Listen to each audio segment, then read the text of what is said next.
In May of 2014, World Travelers Sheri, Diana, Glen, and Steve visited the Central American country of Belize.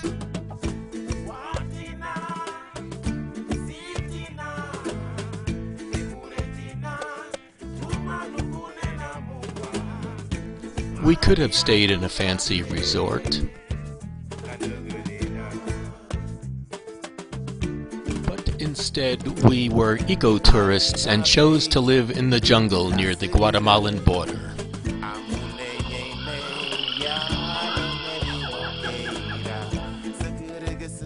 We slept in these huts in the Maya Mountains near the town of San Ignacio. There's Diana hard at work repairing the thatched roof. And Sheri in this remote land, trying to connect her Kindle to the Wi-Fi system. And I am stressing, wondering how we're going to survive in this foreign land. Okay, so maybe these are luxury huts. With maid service. Every day. In the surrounding jungles around the beautiful Maya Mountain Lodge where we were staying, there really were tropical birds, howler monkeys, and even jaguars roaming wild. So one night, 2 in the morning, I'm awakened by Sheri shrieking, "It's on my leg! It's on my leg!" It was this little guy who fell off the thatched roof into our bed. I thought it was hysterical. Sheri didn't think it was that funny. What? They're out of papaya juice this morning and want to substitute pomegranate? And there was a very nice swimming pool carved out in the middle of the jungle.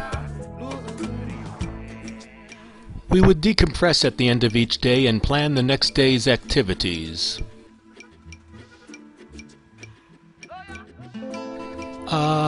Glenn, what kind of wine should we buy for tomorrow?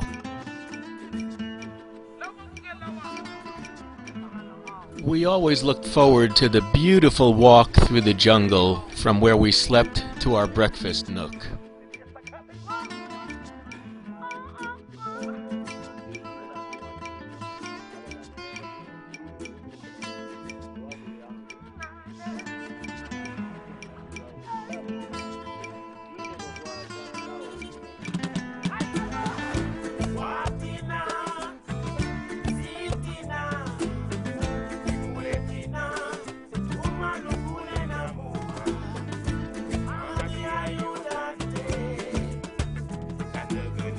We asked Elmer, our local mentor, how can we get to Xunantunich, a spectacular site of Mayan ruins not far from the Guatemalan border.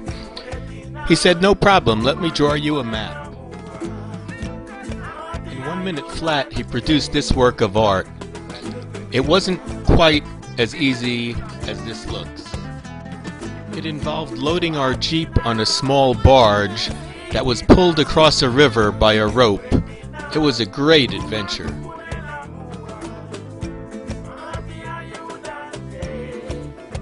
Xunantunich, one of several Mayan rune sites we explored in Belize. They don't let you leave Belize until you can pronounce Xunantunich correctly.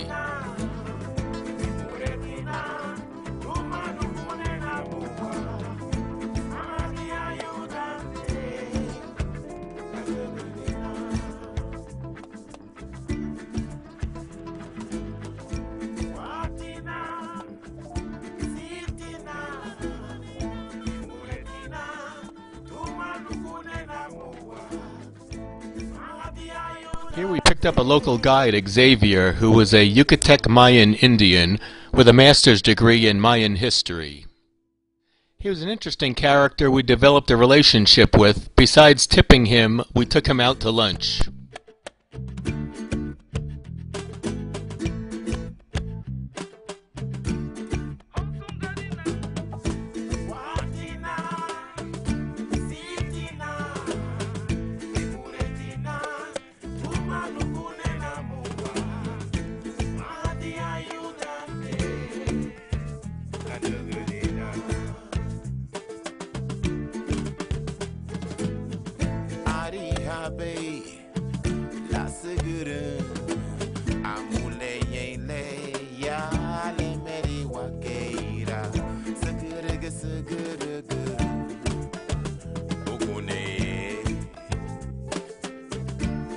Hard to tell from this photo, but this iguana on the grounds of Tunich was the size of a small Volkswagen. We traveled to Belmopan, the capital city of Belize, and found the best-kept secret, the Blue Moon, an excellent restaurant.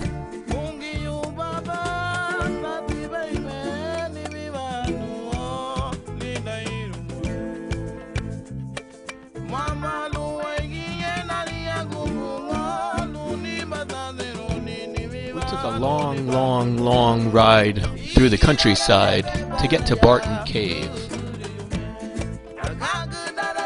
Sheri, why are you putting a pot on your head?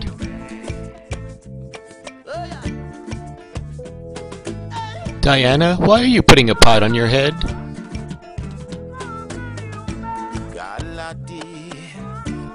Glen, I don't know how to ask you this, but why are you putting a pot on your head? Me? Why? Oh, never mind.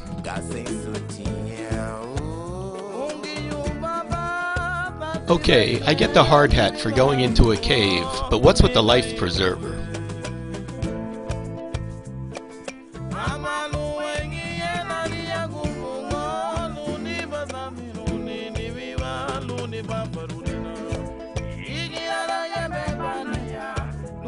Oh, to get inside Barton Cave, the only way to get in is to paddle.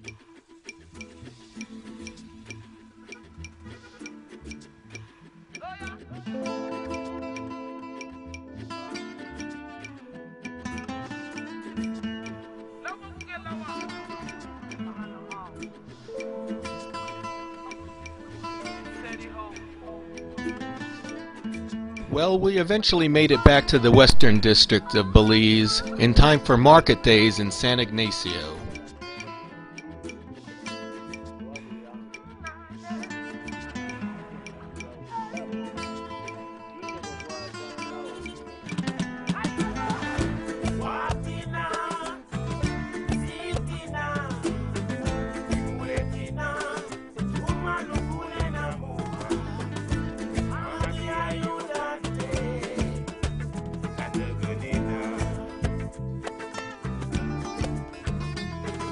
If you ask Sheri what the best part of San Ignacio is, she'll tell you it's Sweet Ting, a coffee and cake shop that we tried to hit almost every day.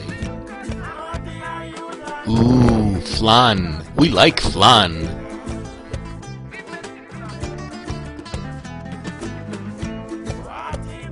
Some other interesting scenes from San Ignacio. I don't know what this sign means. Glen, Diana, Sheri, and I eating in a very bizarre Chinese restaurant, which seemed to be inside a warehouse. It started raining in the heart of downtown San Ignacio, so we decided to duck in for some drinks.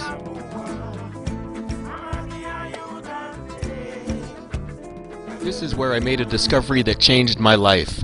Belizean Stout Beer. Belizean is the national beer of Belize. We took a day trip across the entire width of the country to the East Coast. We arrived in Hopkins, a quaint seaside community sitting right on the Caribbean. Hopkins is the Garifuna capital of Belize. The Garifunas were black slaves brought over by the British.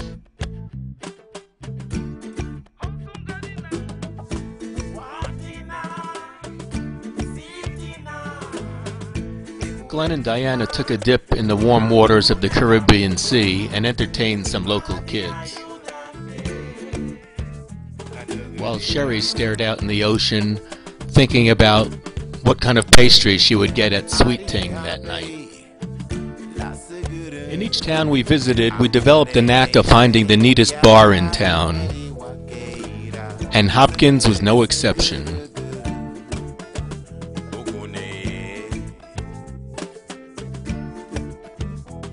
Leaving the coast and going back inland on another day, Glenn and I rented some horses and a private guide and went on a wonderful multi-hour horseback ride through jungle trails, across rivers, in meadows, and watched some cowboys herding cattle. Here we are in Guanacaste National Park in the rainforest, and guess what? It was raining. Glenn did a great job of pulling Sheri's scooter out of the mud. We should have opted for the four-wheel drive scooter.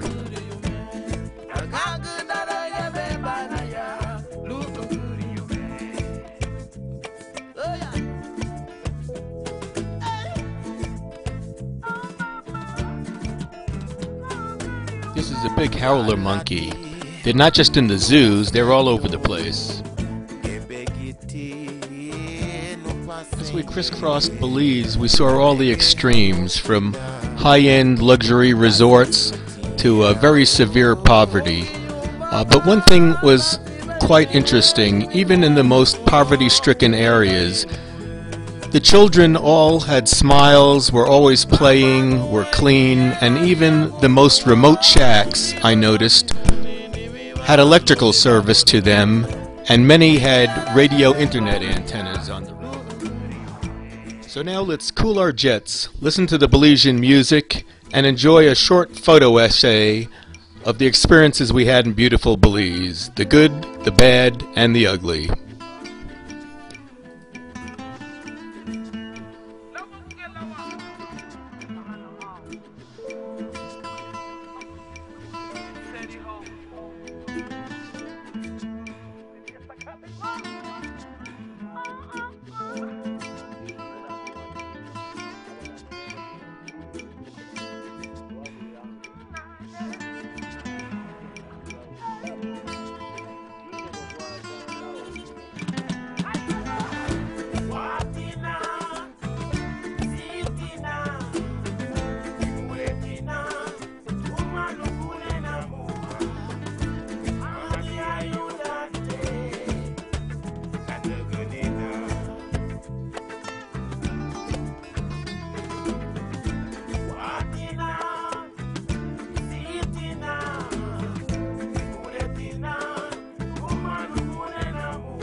One